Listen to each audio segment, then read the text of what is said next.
નમસ્કાર અમારા વાલા પેન્શનર મિત્રો, નિવૃત્ત કર્મચારી મિત્રો, ભાઈઓ તથા બહેનો, સ્વાગત છે તમારું આપણી પોતાની યુટ્યુબ ચેનલ પેન્શન ગુજરાતમાં। તો મિત્રો, આજના આ વિડીયોમાં આપણે એક ખૂબ જ મહત્વપૂર્ણ અને ચર્ચાસ્પદ વિષય પર વિગતવાર વાત કરવાના છીએ। ખાસ કરીને વર્ષ 1995થી લઈને 2025 સુધીમાં નિવૃત્ત થયેલા પેન્શનરો અને નિવૃત્ત કર્મચારીઓના પેન્શન તથા 8મા પગાર પંચને લઈને હાલમાં જે ચર્ચાઓ ચાલી રહી છે તેના વિશે આજે આપણે સંપૂર્ણ માહિતી સમજવાનો પ્રયાસ કરીશું। તો મિત્રો, આજે તારીખ 27 જુલાઈ 2026 છે અને પેન્શનર મિત્રો, 8મા પગાર પંચની ચર્ચા સતત આગળ વધી રહી છે।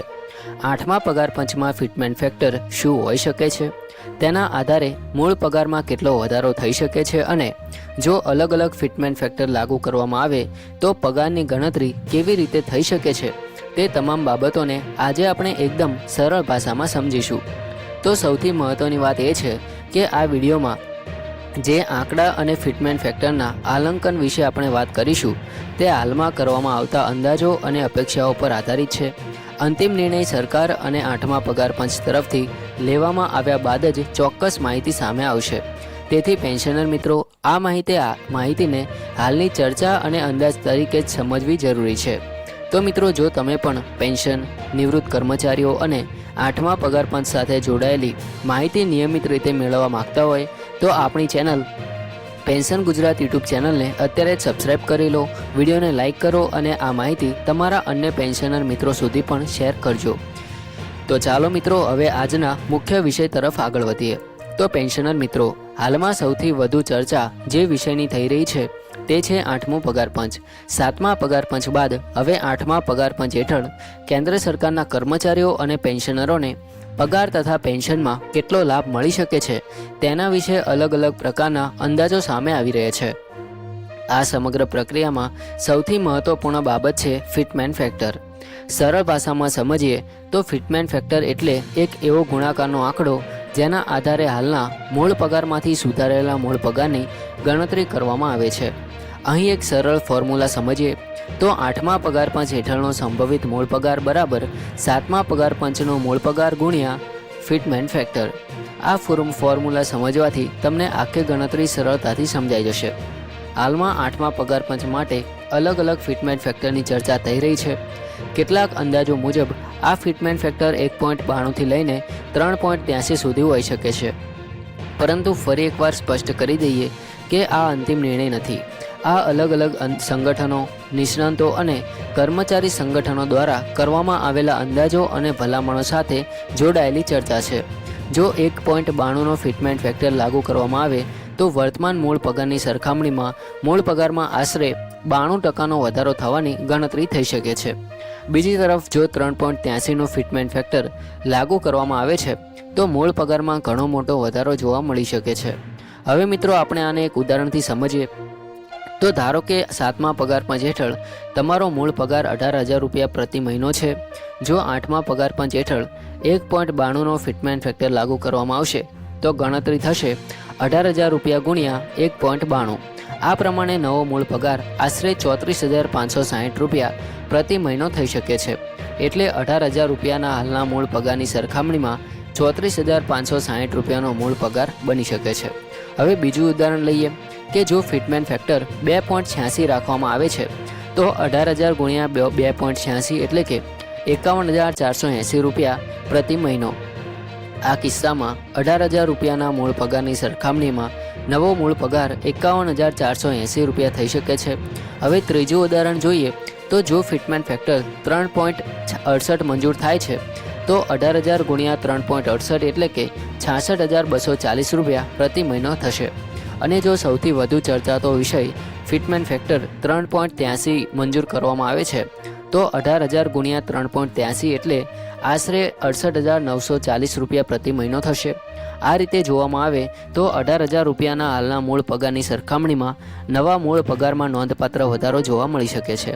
પરંતુ પેન્શનર મિત્રો, અહીં એક ખૂબ જ મહત્વપૂર્ણ બાબત સમજવી જરૂરી છે કે આ ગણતરી માત્ર મૂળ પગારની ગણતરી છે। તેનો અર્થ એવો નથી કે કર્મચારીને સીધા જ આટલો કુલ પગારમાં હાથમાં મળશે, કારણ કે કુલ પગારમાં મૂળ પગાર ઉપરાંત અલગ અલગ ભથ્થા અન્ય ઘટકો પણ સામેલ હોય છે। એટલે ફિટમેન્ટ ફેક્ટર લાગુ થયા બાદ કુલ પગારની ગણતરી અલગ રીતે થઈ શકે છે. હવે ચાલો 8મા પગાર પંચના ફિટમેન્ટ ફેક્ટર અંગે જે અલગ અલગ અંદાજો ચર્ચામાં છે તેને પણ સમજીએ. તો સૌપ્રથમ કેટલાક નિષ્ણાંતો દ્વારા 1.92ના ફિટમેન્ટ ફેક્ટરનો અંદાજ વ્યક્ત કરવામાં આવી રહ્યો છે. ત્યારબાદ all India trade union Congress એટલે કે AITUC તરફથી 3ના ફિટમેન્ટ ફેક્ટરની ચર્ચા કરવામાં આવી છે. ત્યારબાદ જમ્મુ અને કાશ્મીર કર્મચારી ફોરમ દ્વારા 3.05ના ફિટમેન્ટ ફેક્ટરનો અંદાજ જણાવવામાં આવ્યો છે. તે પછી federation of national postal organisation એટલે કે FNPO તરફથી 3.25ના ફિટમેન્ટ ફેક્ટરની ચર્ચા છે. જમ્મુ અને કાશ્મીર કર્મચારી સંકલન સમિતિ તરફથી 2.86થી 3.68 વચ્ચેના ફિટમેન્ટ ફેક્ટરની ચર્ચા કરવામાં આવી રહી છે.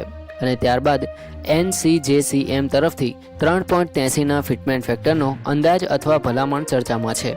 તો મિત્રો તમે જોઈ શકો છો કે અલગ અલગ સંગઠનો અને નિષ્ણાંતોના અંદાજમાં ઘણો તફાવત જોવા મળે છે. કોઈ જગ્યાએ 1.92ની વાત છે તો કોઈ જગ્યાએ 3.83 સુધીના ફિટમેન્ટ ફેક્ટરની ચર્ચા કરવામાં આવી રહી છે.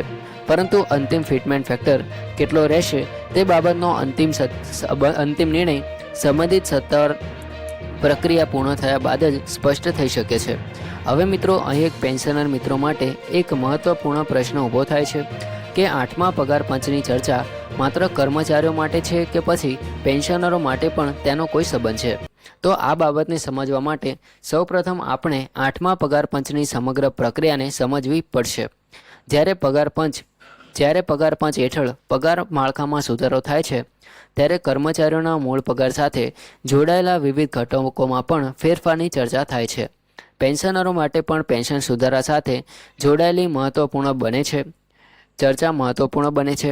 ખાસ કરીને જે પેન્શનરો વર્ષોથી પેન્શન મેળવી રહ્યા છે તેઓ માટે પેન્શનની નવી ગણતરી કેવી રીતે થશે, સુધારેલો પેન્શનનો આધાર શું રહેશે અને નવા પેન્શન માળખામાં કયા નિયમો લાગુ થશે તે બાબતો ખૂબ જ મહત્વની બની શકે છે. અહીં ખાસ કરીને 1995થી 2025 સુધીમાં નિવૃત્ત થયેલા પેન્શનરોના સંદર્ભમાં પણ લોકોમાં અનેક પ્રશ્નો છે. ઘણા પેન્શનરો જાણવા માગે છે કે 8મા પગાર પંચ હેઠળ તેમને પેન્શનમાં વધારો કેવી રીતે મળી શકે છે, શું ફિટમેન્ટ ફેક્ટરનો કોઈ લાભ મળશે અને જો પેન્શન સુધારવામાં આવશે તો તેની ગણતરી કયા આધાર પર થઈ શકે છે. તો મિત્રો આ બાબતમાં સૌથી મહત્વપૂર્ણ વાત એ છે કે હાલમાં ચોક્કસ અને અંતિમ પેન્શન વધારાની રકમ જાહેર થયેલી હોવાનું માનવું યોગ્ય નથી. 8મા પગાર પંચના અંતિમ નિર્ણય, ભલામણો અને સરકારની મંજૂરી બાદ જ પેન્શનરો માટે ચોક્કસ ગણતરી જાણી શકાશે. એટલે જો કોઈ જગ્યાએ તમને એવું કહેવામાં આવે કે 27 જુલાઈ 2026થી દરેક પેન્શનરને ચોક્કસ રકમનો વધારો મળી રહ્યો છે તો સત્તાવાર જાહેરાત વગર આવી માહિતી પર તરત વિશ્વાસ ન કરવો જોઈએ. પેન્શનર મિત્રો, આપણી ચેનલ પેન્શન ગુજરાતનો હંમેશા પ્રયાસ રહે છે કે કોઈપણ સમાચાર સરળ ભાષામાં સમજાવવામાં આવે અને માહિતી જે બાબત અંદાજ છે તે અંદાજ તરીકે જ રજૂ કરવામાં આવે.